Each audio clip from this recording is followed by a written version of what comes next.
गोदावरी नदी के तट पर बसा एक सुंदर गांव। वहाँ भोला और उसकी पत्नी कांताबाई रहते थे। भोला बहुत सीधा और नेक इंसान था, लेकिन उसकी पत्नी कांताबाई पूरे गांव में अपनी भारी कंजूसी के लिए जानी जाती थी। राधा अपने घर के बाहर कुएं से पानी भरकर लौट रही है। अरे ओ राधा, जरा रुक तो बेटी, कहाँ से आ रही है? काकी, कुएं से पानी भरकर ला रही हूँ। क्यों, क्या हुआ? अरे तेरी बाल्टी तो लबालब भरी है। ये देख, मेरे घर का नल खराब हो गया है। एक लोटा पानी दे दे, बहुत प्यास लगी है। बस इतनी सी बात। ये लीजिए काकी, पी लीजिए। हाय, बड़ा मीठा पानी है री। अच्छा सुन, तेरे पास थोड़ा नमक होगा क्या? मेरा नमक खत्म हो गया है, अभी बाजार जाने का मन नहीं है। हाँ काकी, ले जाइए।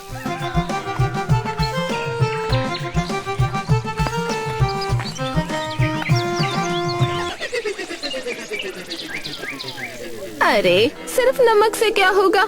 थोड़ा मिर्ची पाउडर और हल्दी भी दे दे, कल सुबह वापस कर दूंगी। काकी, आप तो पूरा राशन ही मांग रही हैं, और ये हल्दी वापस कैसे करेंगी इस्तेमाल के बाद? अरे तू तो मजाक भी ना समझती।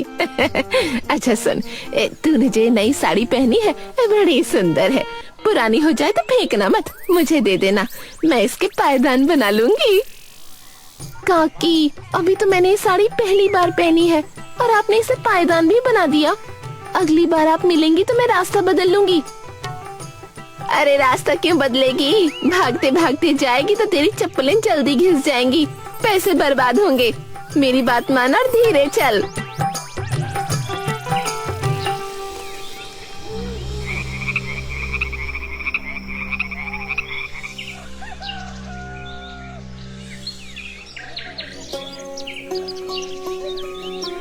अरे काकी, अरे प्रणाम। अरे एकदम ताजा सब्जी ले लो। अरे आज ही खेत से तोड़ कर लाया हूँ। हाँ। अरे रामू, ये तो सूखी हुई लग रही है, और दाम 1 रुपया किलो। 5 पैसे दूंगी, लेना है? हाँ, 5 पैसे? काकी, आजकल तो एक मिर्च भी 5 पैसे में नहीं मिलती। ये देखिए, ये देखिए, कितना ताजा बैंगन है, ये ले लीजिए। अरे चुप कर, इस बैंगन में इतना पानी क्यों है? तूने वजन बढ़ाने के लिए इंजेक्शन से पानी भरा है ना? अरे हाय राम, अरे काकी वो बारिश का पानी है। अरे आपको सब्जी नहीं लेनी है तो कम से कम टोकरी से तो हाथ हटा दीजिए। क्यों रे, हाथ लगाने से क्या तेरी सब्जी घिस जाएगी? अरे वो क्या लिया आपने? अरे ये तो नीचे गिरी थी, खराब हो जाती, मैंने ये ले ली। इसके पैसे तो नहीं देने होंगे ना? अरे काकी, अरे हद कर दी आपने तो। है, एक मिर्च में भी आपका इतना लालच है? अरे राम राम राम राम। सिर्फ मिर्च नहीं रे, ये जो तेरे तराजू के नीचे मिट्टी लगी है, इसे झाड़कर मेरे उस गमले में डाल दे, खाद बन जाएगी। अरे काकी, मैं आपके चरण पड़ता हूँ, आप घर जाइए, मैं खुद ही दुकान छोड़कर भाग रहा हूँ। आज शायद आपका ही चेहरा देखकर निकला था। कांताबाई, सुबह हुए कितनी देर हो गई? मैंने कहा था ना कि थोड़ा गर्म पानी करके उसमें गुड़ डालकर दे दो। जल्दी दो तो अच्छा होगा, गला सूख रहा है। अरे बाबा रुकिए, ला रही हूँ। चूल्हे में सिर्फ एक लकड़ी जलाकर आग जलाई है, इसलिए धीरे धीरे पानी गर्म हो रहा है। ज्यादा लकड़ियाँ जलाऊंगी तो सब जलकर राख हो जाएगा और लकड़ियाँ बर्बाद हो जाएंगी। अगर लकड़ी खत्म हो गई है तो मैं जंगल से और ले आऊंगा, पर इस ठंड में बिना चाय पानी के कितनी देर बैठा रहूं? दूध निकाले भी कितना वक्त हो गया। क्या एक कप चाय बनाने में इतना समय लगता है? क्या कहा? दूध? दूध की क्या जरूरत है? बछड़े के पीने के बाद जो दूध बचता है वो बेचने के लिए है, क्या उसे हम पी जाएंगे? सुबह सुबह इस गर्म गुड़ के पानी से आपका काम नहीं चलता क्या? अरे अरे इसमें गुड़ डाला भी है या सिर्फ शक्ल दिखाई है उसकी? है? अरे ये तो बिल्कुल भी मीठा नहीं है। आपको पता है गुड़ का भाव क्या है? 2 रुपये किलो। इतना महंगा गुड़ क्या मैं पानी में घोल दूं? मैंने गुड़ की डली को धागे से बांधकर बस 2 बार गर्म पानी में डुबोया और बाहर निकाल लिया। उतना मीठा काफी है। कम मीठा सेहत के लिए अच्छा होता है। अरे ओ किस्मत की मारी, अरे गुड़ को सिर्फ 2 बार डुबो कर निकाल लिया है। अरे क्या इतने से काम चलेगा क्या है? दिन भर मेहनत करके मैं कमाता हूँ, तुम क्या मुझे भरपेट खाना भी नहीं खिला सकती हो क्या? अगर आज ही सब कमाया हुआ खा लेंगे तो बुढ़ापे में हमारे पास क्या बचेगा? आज की बचत ही कल काम आएगी। खर्च करने से सब खत्म हो जाएगा। हाँ। अरे तुम और तुम्हारी माँ, खैर छोड़ो, मुझे भूख लगी है। कल का बचा हुआ कुछ खाना ही हो तो वो दे दो मुझे। बचा हुआ खाना? उसके लिए कल रात खाना बचना भी तो चाहिए था। मैंने हिसाब से उतना ही बनाया जितना हम दोनों के लिए काफी हो। अगर चाहिए तो चावल का पानी रखा है, पीकर चले जाइए। क्या? चावल का पानी? अरे मुझे देखो, क्या मैं कोई बीमार लगता हूँ जो रोज चावल का पानी पीऊं? है, मुझे खेत में जाकर कड़ी मेहनत करनी पड़ती है। जाओ, जाकर चावल बनाओ, चलो। अब फिर से चावल बनाने के लिए चूल्हा जलाना पड़ेगा। लकड़ी और चावल दोनों बर्बाद होंगे। मैं दोपहर को ही खाना बनाऊंगी। अभी आप यही चावल का पानी पीकर काम चलाइए। हाँ। अरे लगता है मेरा समय ही खराब है। इस गांव में शायद ही कोई मेरी तरह दुखी होगा। हाँ। भोला वही चावल का पानी पीकर फटी हुई धोती पहनकर खेत जाने लगा।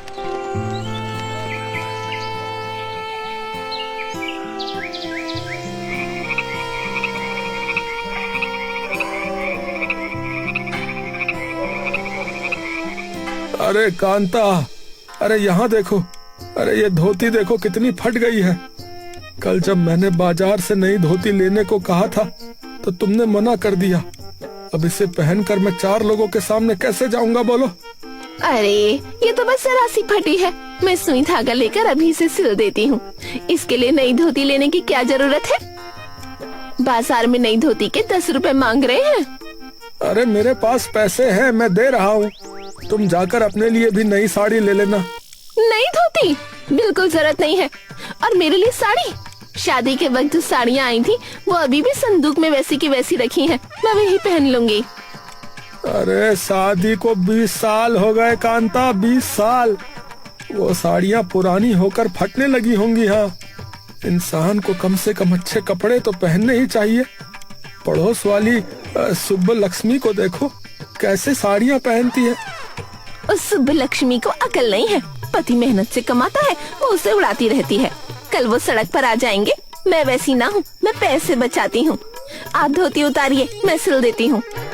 अरे ठीक है भाई, ठीक है।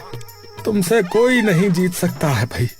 लाओ लाओ, सुई धागा मुझे दो, मैं खुद ही सिल लेता हूँ। तुम तो बस धागा बचाने के चक्कर में आधा सिलकर छोड़ दोगी। हाँ।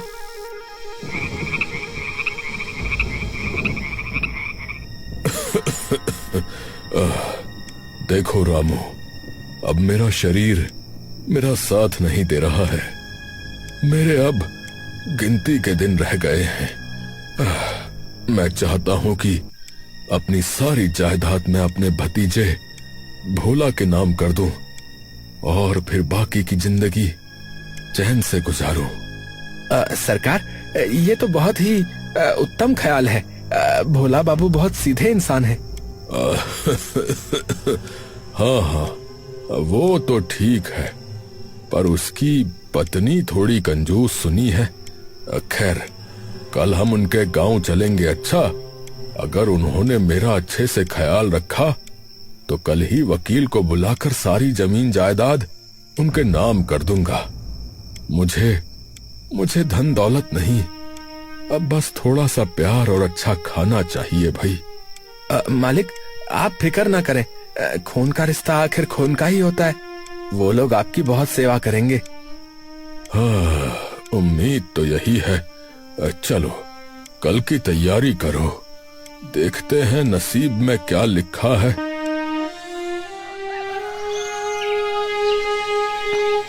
अरे कांता बाई, अरे ओ कांता बाई, अरे जल्दी बाहर आओ भाई, एक बहुत अच्छी खबर है। क्या बात है? आप इतने खुश क्यों हैं? रास्ते में कोई पैसों से भरा बटुआ मिल गया क्या? अरे पैसों से भी बड़ी बात है।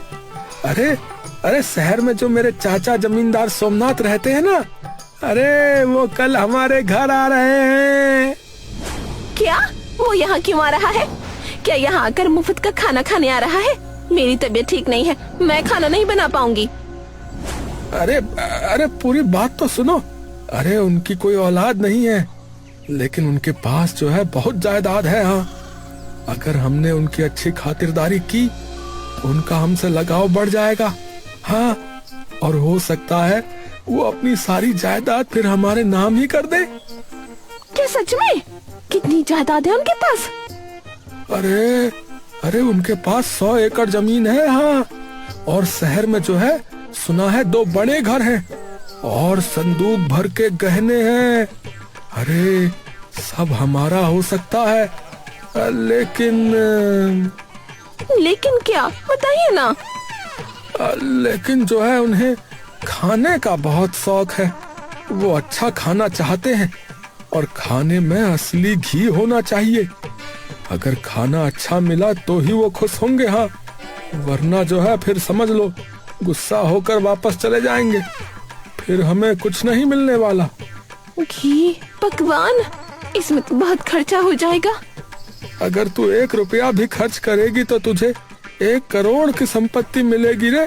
सोच तो सही, अगर तूने एक दिन उनके लिए अच्छा खाना बनाया तो फिर तू पूरी जिंदगी महारानी की तरह जिएगी। हाँ, अब तू सोच ले भाई, तुझे संपत्ति चाहिए या नहीं।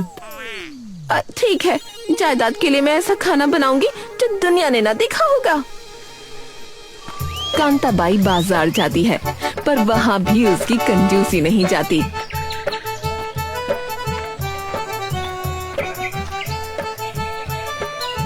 ए रंगैया, बैंगन का क्या भाव है? माँ जी ताजा बैंगन है, 1 रुपए किलो।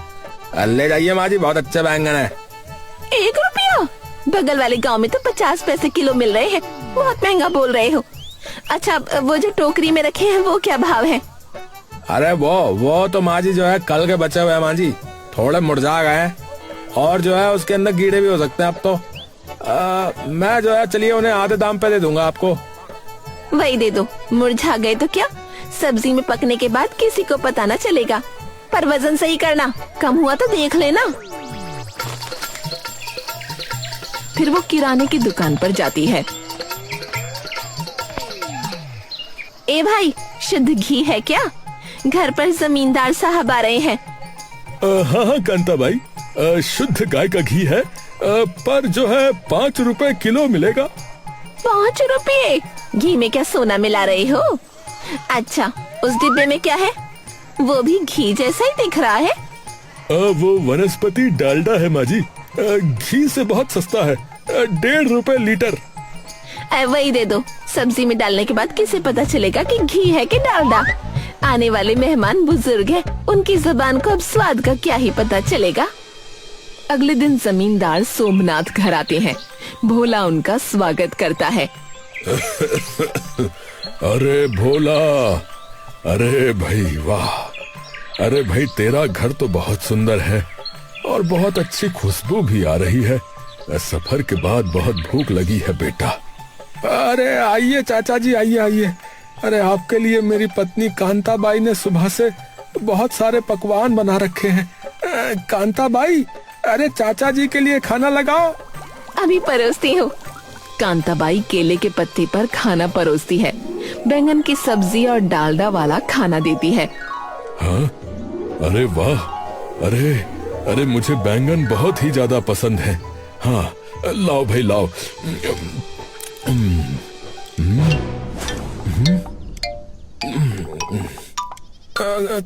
क्या हुआ चाचा जी? सब्जी कैसी है? अच्छी नहीं बनी क्या? भोला, ये क्या है?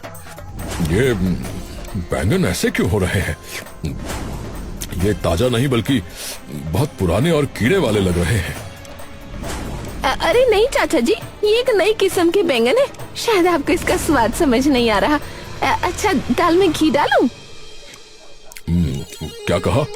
घी? हाँ, घी तो मुझे बहुत पसंद है। लाओ डालो।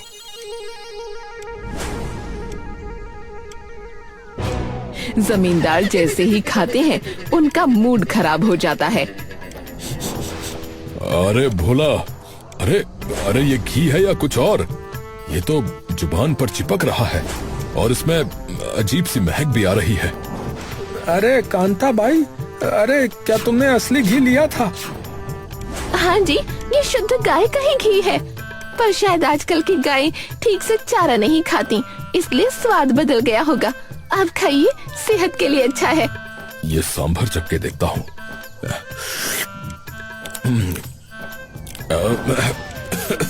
अरे छी छी, अरे ये सांभर है या सिरका? अरे कितना खट्टा है। इसमें इमली डाली है या कुछ और? अरे चाचा जी पानी लीजिए। कांता बाई, अरे ये सब क्या है? खाना इतना बुरा क्यों बना है? मुझे क्या पता, मैंने तो ठीक ही बनाया था। लगता है चाचा जी की ही तबीयत खराब है, इसलिए उन्हें स्वाद नहीं आ रहा। अरे अरे मेरी तबीयत बिल्कुल ठीक है भोला, मैं सब समझ गया। इस औरत ने घी की जगह डालडा और सड़े हुए बैगन खिलाए हैं। जो लोग घर आए मेहमान को ठीक से खाना नहीं खिला सकते, वो कल मेरी जायदाद पाकर दूसरों का क्या भला करेंगे। जायदाद का हकदार सिर्फ वो होता है जो दूसरों की सेवा करना जानता हो। अरे चाचा जी, अरे माफ कर दीजिए चाचा जी, इससे गलती हो गई। ये गलती नहीं है, ये इसकी आदत है। मुझे ऐसी जगह अपनी जायदाद नहीं छोड़नी। मैं अपनी सारी संपत्ति गरीबों और अनाथों में बांट दूंगा, कम से कम उनका भला तो होगा। जमींदार सोमनाथ गुस्से में बाहर जाकर अपनी गाड़ी में बैठकर चले जाते हैं। भोला और कांता बाई दोनों बरामदे में खड़े उन्हें जाते हुए देखते रहते हैं। भोला का चेहरा गुस्से और दुख से लाल हो जाता है। अरे देखा कांता बाई, देखा तूने, देख लिया अपनी कंजूसी का नतीजा। 100 करोड़ की जायदाद हमेशा हमेशा के लिए चले गई। सिर्फ 1 रुपया बचाने के चक्कर में तूने 1 करोड़ का नुकसान कर दिया। मुझे लगा था बैंगन थोड़े मुरझाए हुए होंगे तो क्या, पकने के बाद सब ठीक हो जाएगा। घी की जगह डालडा इस्तेमाल करूंगी तो किसी को क्या ही पता चलेगा। मुझे नहीं पता था बात इतनी बिगड़ जाएगी। अरे अरे यही तुम्हारी सबसे बड़ी गलती है कांता। मेहमान घर आए तो उसका स्वागत दिल से और प्यार से करना चाहिए, चीजों की कीमत से नहीं। अगर तुम्हारी नीयत साफ होती और तुमने दिल से खिलाया होता तो आज ये नौबत नहीं आती। अब देखो, गांव में हमारी इज्जत भी गई और वो जायदाद भी। आप सच कह रहे हैं, लोग ठीक ही कहते हैं। कंजूस के घर से मेहमान हमेशा कोसते हुए ही जाते हैं। आज मैंने अपनी आंखों से देख लिया। जायदाद गई उसका दुख तो है, लेकिन उससे बड़ा दुख इस बात का है मैंने आप पर भरोसा करके एक बुजुर्ग मेहमान को अपमानित करके भेज दिया। अरे अब रोने से क्या होगा? क्या हो जाएगा रोने से? पैसा अपनी जगह है, लेकिन रिश्ते और इंसानियत से बढ़कर कुछ नहीं है। आज मुझे पेट भर खाना खाए हुए सालों बीत गए। काश तुमने ये अकल पहले दिखाई होती। मुझे माफ कर दीजिए, आज मुझे एक बहुत बड़ा सबक मिल गया है। अब से मैं कंजूसी वाली बुद्धि छोड़ दूंगी। कल सुबह मैं आपके लिए दूध और अच्छा वाला गुड़ डालकर गर्मा गर्म कॉफी बनाऊंगी। क्या? मैंने सच में कुछ सही सुना क्या? चलो चलो, अगर तुम्हें अपनी गलती समझ में आ गई है तो यही बहुत है भाई। अच्छा अब सुनो, अगर कल का कुछ पुराना चावल का पानी बचा है तो वही दे दो, पीकर सो जाता हूँ। अरे चावल का पानी क्यों? ये जो पकवान बनाए हैं वो सब तो वैसे ही रखे हैं ना। आखिर पैसे खर्च करके सामान खरीदा है तो बर्बाद हो जाएगा।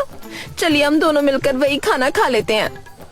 अरे फिर से वही बात, फिर से बर्बादी का डर लगा रहता है इसे। खैर मेरी तो किस्मत ही ऐसी है। अरे लाओ वही दे दो, वही खा लेता हूँ। बचत करना गलत नहीं है, लेकिन हद से ज्यादा कंजूसी करना बहुत बड़ी गलती है। लालच इंसान को अंधा बना देता है और अंत में वो सब कुछ खो देता है।